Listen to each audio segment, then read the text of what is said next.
Welcome back to 3-Minute Doctrine with me, Sergeant Aaron Heft. In May of 1944, Allied units were facing a stalemate along the German defensive line south of Rome. Allied forces had been unable to break through German positions, but the elements of the Army National Guard's 36th Infantry Division found an unsecured area of terrain and were able to conduct an infiltration behind German defenses. Over 2 nights, the 142nd Infantry with light armored support moved through a 2-mile gap in enemy lines and entrenched behind German positions. Once in place, the 142nd achieved tactical surprise, and with their frontal assault conducted by their sister regiment, the 141st Infantry, they were able to break the main line of resistance around Velletri with minimal losses, shattering the defensive lines south of Rome. The infiltration is one of the 6 forms of maneuver identified in Army doctrinal publications, such as FM 3-90-1, ADP 3-90, and FM 3-0. According to this doctrine, the 6 forms of maneuver are the envelopment, a turning movement, frontal attack, penetration, infiltration, and the flank attack. Combined arms organizations accomplish their missions by synchronizing the contributions of all warfighting functions to execute these forms of maneuver. So what exactly does an infiltration mean? FM 1-02.1 operational terms provides common language descriptions of the tasks and maneuvers that make up larger Army doctrine.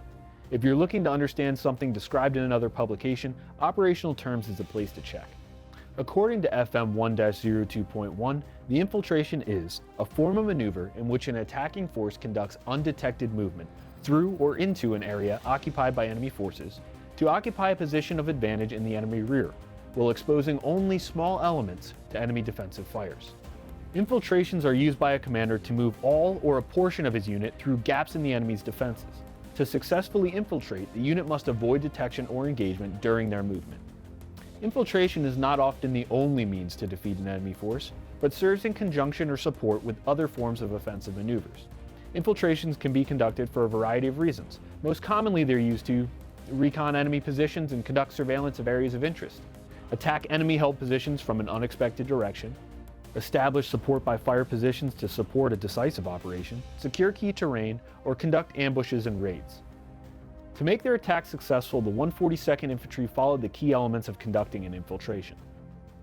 The 36th Division commander identified a gap large enough in the enemy lines to move through undetected, allowing maximum surprise when it came time to launch the attack. The commander knew the 142nd could not achieve success alone, so he used the infiltration as a way to establish a support by fire to support an attack by other elements of the division.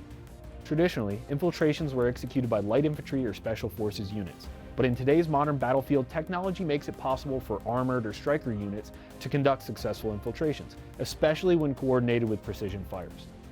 As long as a commander can successfully move through enemy lines undetected and support an infiltrating unit once behind lines, an infiltration can help create a decisive impact on the battlefield.